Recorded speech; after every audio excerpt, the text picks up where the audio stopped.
What's going on, my people? It's your boy YSL Dave, aka the girls them sugar, aka your favorite African pop, and I'm here to give you more fire up on your brain top. But my people, before I start this video today, I have to let you guys know and warn you guys that this video is very sad. And this was not an easy topic to discuss, because if you guys know me, you know that I'm a fun guy, positive vibes only, and I always like to joke and stuff, but this situation is very serious. This is nothing to joke about, my people. Since the tragic story of George Floyd came out, it's been all over the news on social media. My condolences go out to him and his family, and I pray that they find peace. Immediately after his death, all the major black cities decided to have a protest in their cities, but unfortunately all the protests ended up in riots. So as soon as I heard that my city was going to host a protest next, the only thing that hit my mind is that these guys are about to come to my city and protest and potentially burn down the city that I was born and raised in.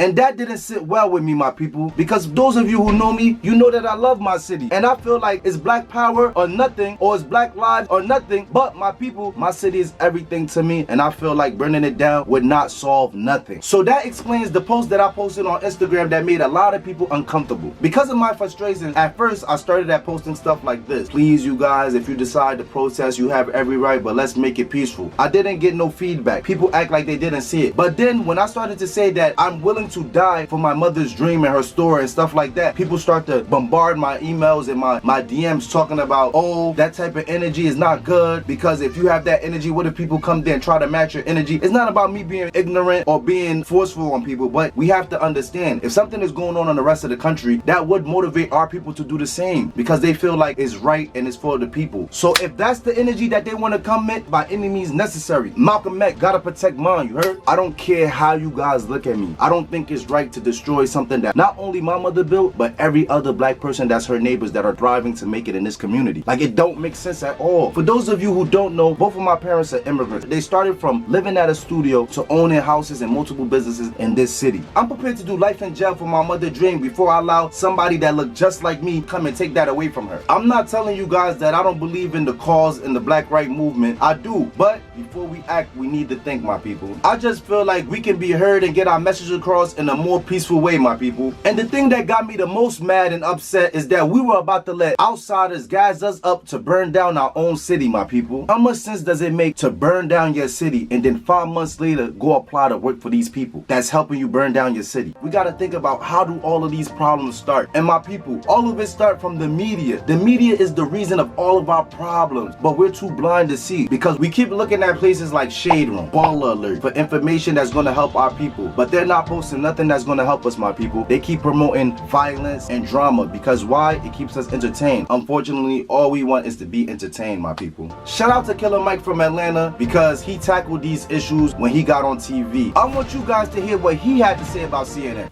Ted did a great thing. I love CNN, I love Cartoon Network, but I'd like to say to CNN right now, karma's a mother. Stop feeding fear and anger every day. Stop making people feel so fearful. Give them hope. I'm glad they only took down a sign and defaced a building, and they're not killing human beings like that policeman did. Killer Mike is clearly showing us that these news stations like Fox and CNN have been doing nothing but installing fear, and poisoning our minds, my people. Stay woke. It's not only me or Killer Mike that feel this way. Even Travis Scott states, tired of seeing these black kids on the face of Fox and fuck CNN. They don't want to see us win. Mama don't. let me clear something up. I do not think that all white people are bad. Just like there are some bad white people, there are also some bad, ignorant black people. It is what it is. It is what it is. It is what it is, my people. And we all have different experience with them. Just like Lil Wayne states in this video. At the age of 12 years old, I shot myself. I was in the house. Police knocked on the door. I was right there. They knocked the door down. Everybody jumped over my body to go get the guns and drugs and whatever they could find. It took one guy to stop right there and cuss everybody that hopped over me out. Like, what the f are y'all doing? They said, oh, no, we was going to see if it, what the f are y'all doing? We called the ambulance. A ambulance, do you not see this kid on the floor with this hole in his chest? I said, you drive, pick me up. brought me to the hospital. He didn't drop me off at the ambulance and say, you take him. He brought me to the hospital room and made two and stood there and waited till the doctor said he's gonna make it. He said, don't worry, my name's Uncle Bob. He was white as snow. Them that hopped over me was blacker than me. Was he a cop? Yeah, he was a cop, and my life was saved by a white man. I don't know what racism is.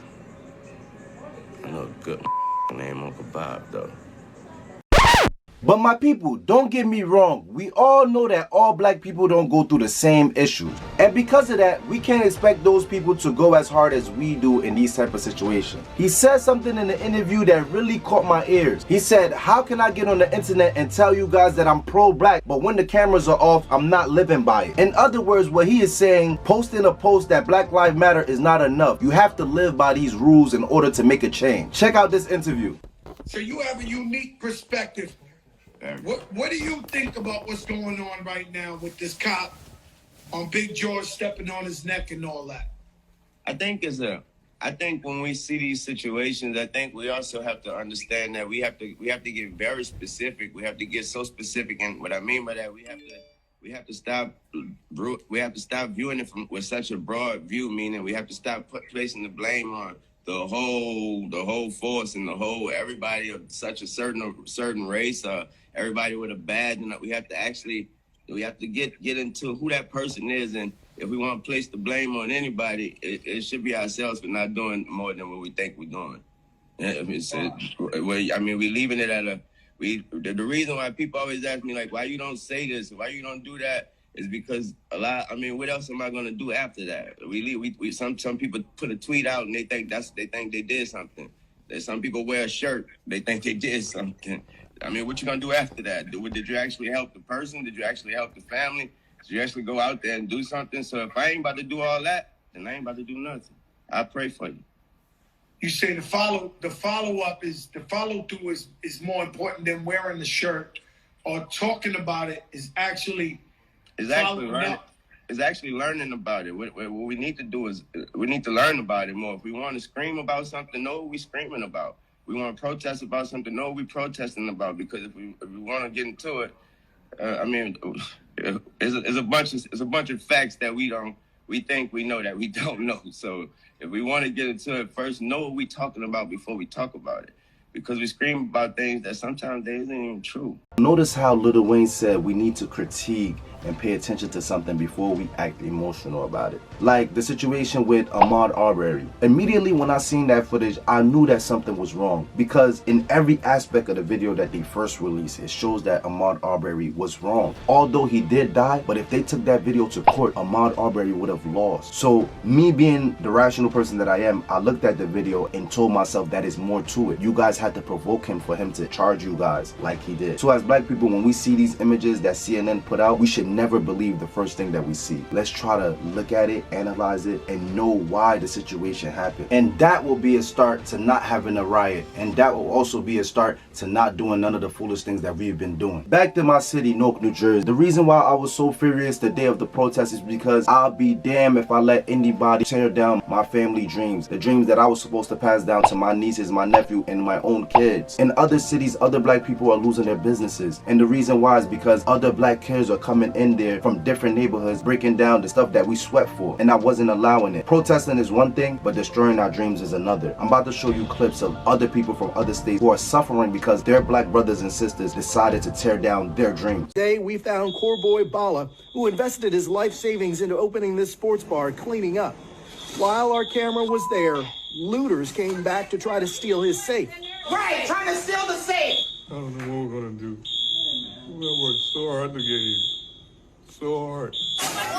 That man got very lucky because a GoFundMe helped him raise almost $500,000, my people. So that was good, but what about the people who are not fortunate to get that type of money to rebuild their businesses? With that being said, we still have to be mindful. Notice how I keep going back to the media that we decide to absorb. This CNN and Fox, they only want to divide and conquer us. They see one person that's doing good as a black person and they know that we respect them. You know what they do? They tell us that they're rapists, they're this, they're that. Because if you want to tear down any big organization, you have to tear it down from the head first. And that's why us black people, we're moving like this. We don't know where we're going because we have no leaders. With that being said, I'm about to show you another clip from an OG from 1992 when his fellow black people destroyed his business and how emotional he got. This is his dream that people destroyed, my people. Look at this clip.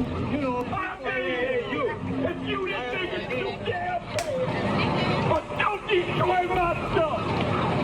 Don't burn down my soul. Come on, Carl. I worked too hard for this. People don't even understand nothing. Come on. That's not right. That's not right. That's not right what y'all doing. I came from the ghetto too. Same as all of you did. Y'all need to listen. But you know, y'all messed up my business. And you call it black power.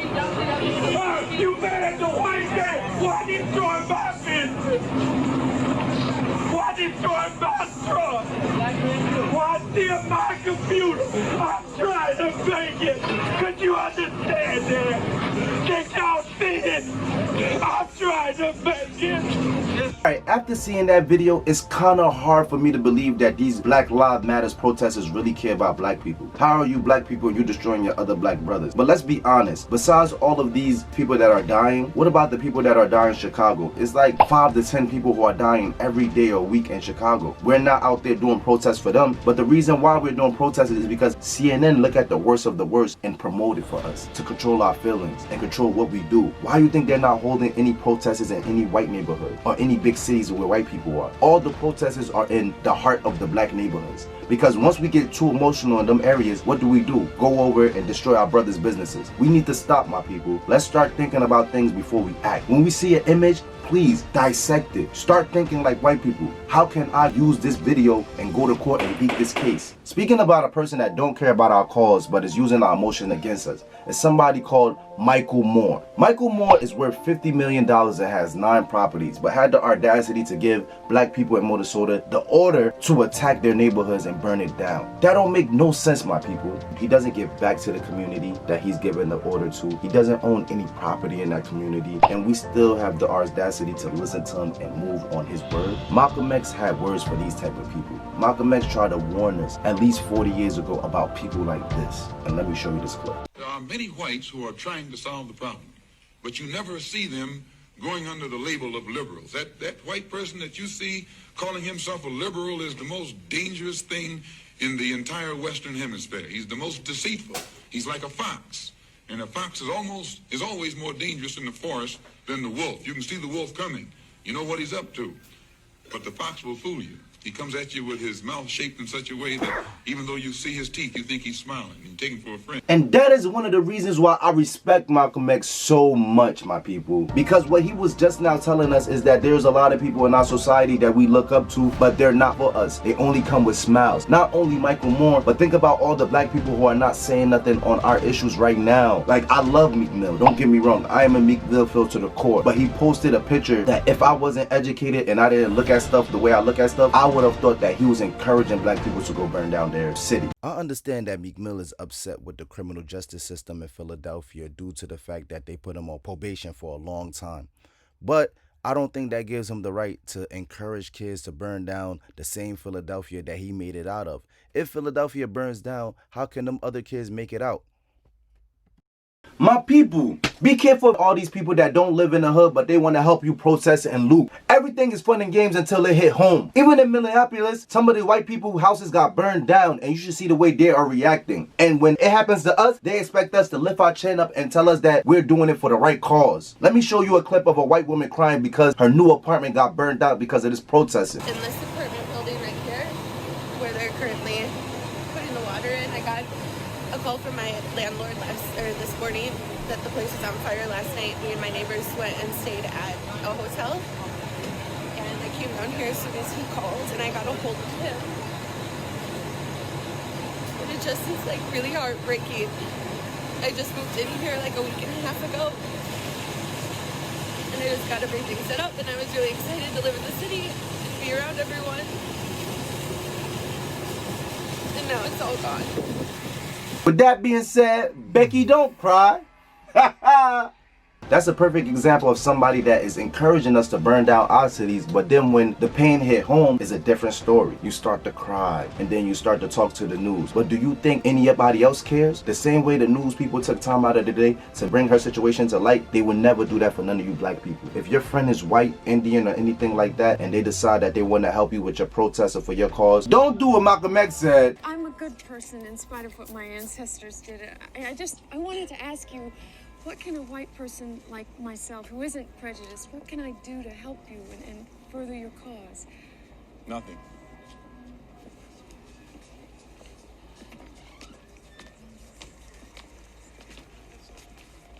Alright, please don't take no offense to Malcolm X at that point of his life. That was before his trip to Mecca, where he realized that there were other races who shared the same beliefs as him. But after he got back from Mecca, he was more open-minded. He even went as far as to say that he's open to other races and organizations helping him as long as they're going towards the same cause. You guys can help, but we would like you guys to help from a distance. And how you do that? Go to your own communities and let your people know to stop oppressing us. And that's how you help.